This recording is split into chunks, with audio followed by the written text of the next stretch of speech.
तसं कशाला वरचं म्हणून दाखव.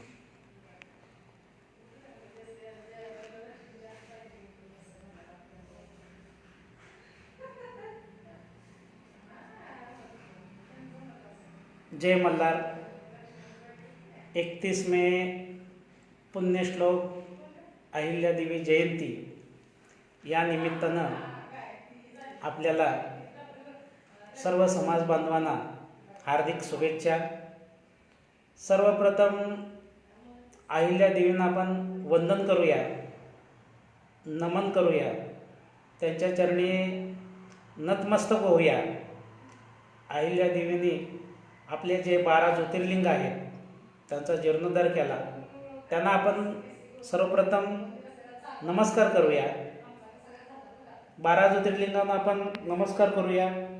सौराष्ट्रे सोमनाथंच श्रीशैले मल्लिकार्जुनम उज्जैन्यां महाकालं ओंकारं ममलेश्वरं परल्यां वैद्यनाथंच डाकिन्यां भीमशंकर सेतुबन्धेतु रामेशं नागेशं दारुकावने वाराणस्यातु विश्वेशं त्र्यंबकं गौतमी तटे हिमालये तु केदारं गुष्मेशं च शिवालये एतानि ज्योतिर्लिंगानि सायं प्रातः पठे नर सप्तजन्मकृतं पापं स्मरणेन विनश्यति स्मरणेन विनश्यति. पुण्यश्लोक अहिल्यादेवी आपला स्वाभिमान आहे. आपल्याला अभिमान वाटावी अशी थोर तत्त्वज्ञ राणी आपल्या या समाजात, आपल्या या भारतभूमीमध्ये जन्माला आली.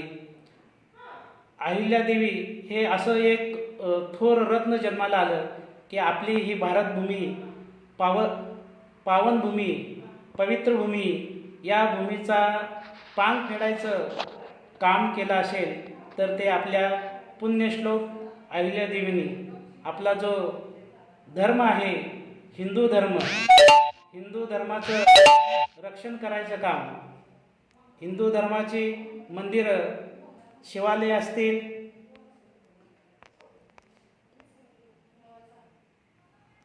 12 ज्योतिर्लिंग असतील, जे मंदिरं परकीय आक्रमणामुळं पडली होती त्या मंदिराचं जीर्णोद्धार करायचं, धर्मरक्षण करायचं काम या आपल्या देवीनं केलेलं आहे. आपल्या पूर्वजांचा आपल्याला अभिमान असला पाहिजे. आणि पुण्यश्लोक देवीचं जे विचार आहेत त्यांनी ज्या विचाराने जीवन जगले आहेत तर त्या जीवनाचा आपल्या डोळ्यासमोर आपल्याला आदर्श घेऊन आपल्याला आपलं जीवन जगायचं आहे. पुण्यश्लोक अहिल्यादेवींनी जे जीवन जगलेलं आहे त्यांची जी ईश्वर भक्ती आहे ही पूर्ण विश्वामध्ये प्रख्यात आहे. पुण्यश्लोक अहिल्यादेवींनी जे विचार मांडलेले आहेत त्यांची जी प्रतिज्ञा आहे की मी जी काही प्रत्येक कृती करेल त्या प्रत्येक कृतीला मी जबाबदार आहे आणि मी जे काही सत्याने जे काही करणार आहे, समाजाचं कल्याण करणार आहे, जे काही गोष्टी करेल त्या प्रत्येक कृतीचा मला परमेश्वराला जाब द्यायचा आहे. ही त्यांची जी भूमिका आहे, ही त्यांची जी प्रतिज्ञा आहे, या प्रतिज्ञेला अनुसरून आपल्याला त्यांचे विचार आपल्याला जीवनात आणायचे आहेत. त्यांच्या या विचारामुळं त्यांचं जर जीवन बघितलं तर त्यांचे सासरे नसताना त्यांचा पतीचं निधन झालं, मुलगाचं निधन झालं, त्याच्यानंतर जावाईचं निधन झालं, नातूचं निधन झालं, मुलगी सती गेली. अशा परिस्थितीमध्ये, इतक्या बिकट परिस्थितीमध्ये त्यांनी देवाची भक्ती म्हणून जी समाजसेवेचं वृत्त हाती घेतलं आणि पूर्ण आसेतू हिमाचल त्यांनी जे कार्य केलेलं आहे या कार्याची विश्वामध्ये नोंद घेतली गेलेली आहे. त्यांचं जे जीवन आहे हे आपल्याला प्रेरणा देणार आहे, आपल्याला आपल्यातलं स्वाभिमान जागृत करणार आहे आणि आपल्या जीवन हे घडवणार आहे. तर या पुण्यश्लोक अहिल्यादेवीचा इतिहास वाचून आणि समाजाला जागृत करून हे आपण करतोयच आहे, परंतु तसं जीवन जगण्याचा आपण प्रयत्न केला पाहिजे. हा विचार घेऊन आम्ही धनगर संस्कृती संवर्धन संघ, हिंदू धर्म संस्कृती संवर्धन संघ या नावाने एक व्हॉट्सअप ग्रुप आपण आम्ही गेले 4 वर्ष चालवतोय आणि या माध्यमातून आम्ही समाज प्रबोधन करण्यासाठी विचारपीठाच्या माध्यमातून काम चालू केलेलं आहे. तर पहिलं विचारपीठ आम्ही 2017 साली दसऱ्याच्या शुभ मुहूर्तावर आरेवाडी येथील बिरदेव मंदिरामध्ये आम्ही एकत्र आलो. धनगर संस्कृतीचे कार्यकर्ते म्हणून एकत्र आलो.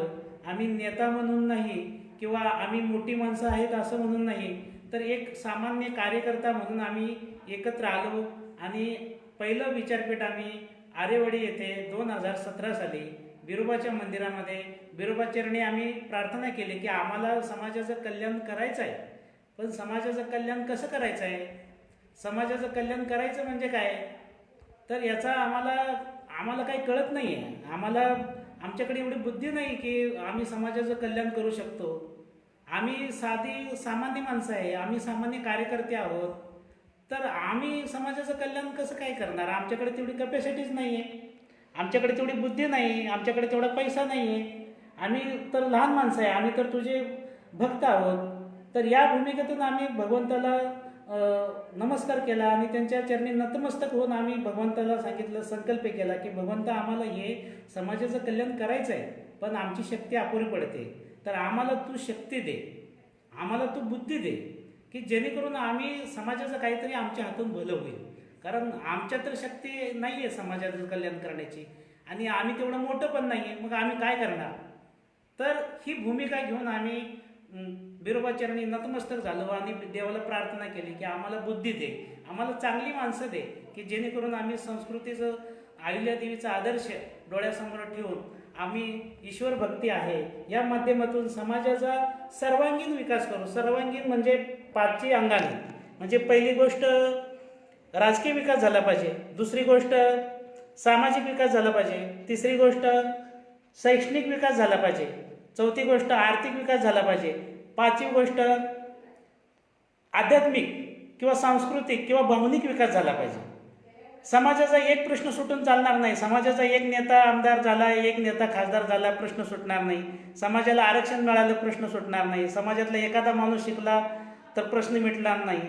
तर समाजाचा 5 अंगाने विचार झाला पाहिजे. राजकीय विकास झाला पाहिजे, आर्थिक विकास झाला पाहिजे, शैक्षणिक विकास झाला पाहिजे, सामाजिक विकास झाला पाहिजे आणि त्याचा आध्यात्मिक विकास झाला पाहिजे. समाजाचा सर्वांगीण विकास झाला पाहिजे आणि ही जबाबदारी ही भगवंताची आहे. हे जग भगवंताचं आहे, तर हे चांगलं जग चालावं ही सुद्धा देवाचीच इच्छा आहे, देवाचंच काम आहे. तर हे देवाचं काम आमच्या हातून घडावं, हे ईश्वराचं काम आहे. संस्कृती संवर्धन करायचं हे माझं काम नाही, हे परमेश्वराची इच्छा आहे, परमेश्वराचं काम आहे. हाच विचार पुण्यश्लोक अहिल्यादेवींनी किंवा आपले छत्रपती शिवाजी महाराजांनी मांडलेला आहे. छत्रपती शिवाजी महाराज एकच वाक्य सांगायचे की हे राज्य व्हावे ही स्त्रीची इच्छा आहे. आणि सर्व लोकांना त्यांनी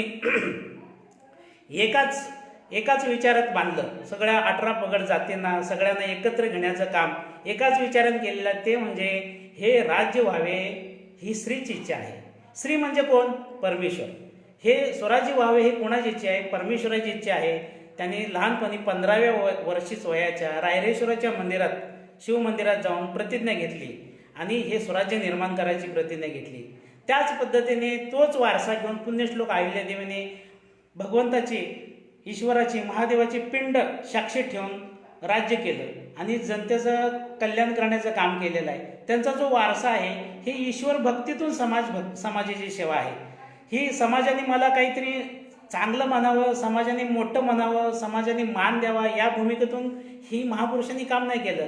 ह्या महापुरुषांनी जे काम केलं हे परमेश्वराचा आदेश आहे. ही भूमी माझी आहे, ही भारतभूमी माझी आहे, हे वतन आमचं आहे, हे आमचं राज्य असलं पाहिजे, हे देवाचं राज्य आहे.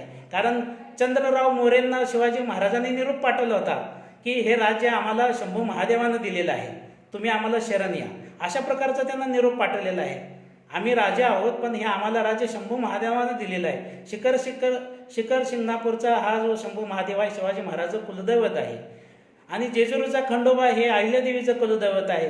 अहिल्यादेवीने जेजुरीच्या खंडोबाचं जीर्णोद्धारचं जे मंदिराचं काम केलेलं आहे, मोठं किल्ल्यासारखं बांधकाम केलेलं आहे, हे अहिल्यादेवीने काम केलेलं आहे. 30 वर्षे लागली. ही जी लोक झाली यांनी जो विचार यांच्या डोक्यामध्ये होता, यांच्या डोक्यामध्ये जो विचार होता हे राष्ट्र निर्माण करण्याचा विचार होता. राष्ट्रभक्ती होती. ईश्वराचं इच्छेनं, ईश्वराची इच्छा म्हणजे सर्वांचं कल्याण. ईश्वर म्हणजे कोण आहे? ईश्वराची इच्छा काय असणार आहे? सर्व ईश्वराचे लेकरं आहोत हे आपल्याला प्रत्येक जातीतल्या संतांनी सांगितलेलं आहे. आणि हाच विचार पेरण्यासाठी प्रत्येक जातीमध्ये संत झालेत आणि ह्या संत आपण सगळ्या संतांना मानतो. आणि हा जो विषयवाद आहे, ईश्वराच्या इच्छेनं काम करायचं आहे. मी जी काही कृती करणार आहे त्याला ईश्वराला जाब द्यावा लागणार आहे. ही जी भूमिका अहिल्यादेवीची आहे, याच विचारानं आपण हिंदू धर्म संस्कृती संवर्धनचं काम 2017 साली चालू केलं. आणि प्रथम आम्ही आरेवाडी इथे बिरोबा मंदिरात दसऱ्याच्या शुभ मुहूर्तावर संकल्प केला. त्याच्यानंतर आम्ही जेजूर येथे खंडोबाच्या मंदिरात संकल्प केला. त्याच्यानंतर बुलढाणा येथे आमचे धनगर संस्कृतीचे कार्यकर्ते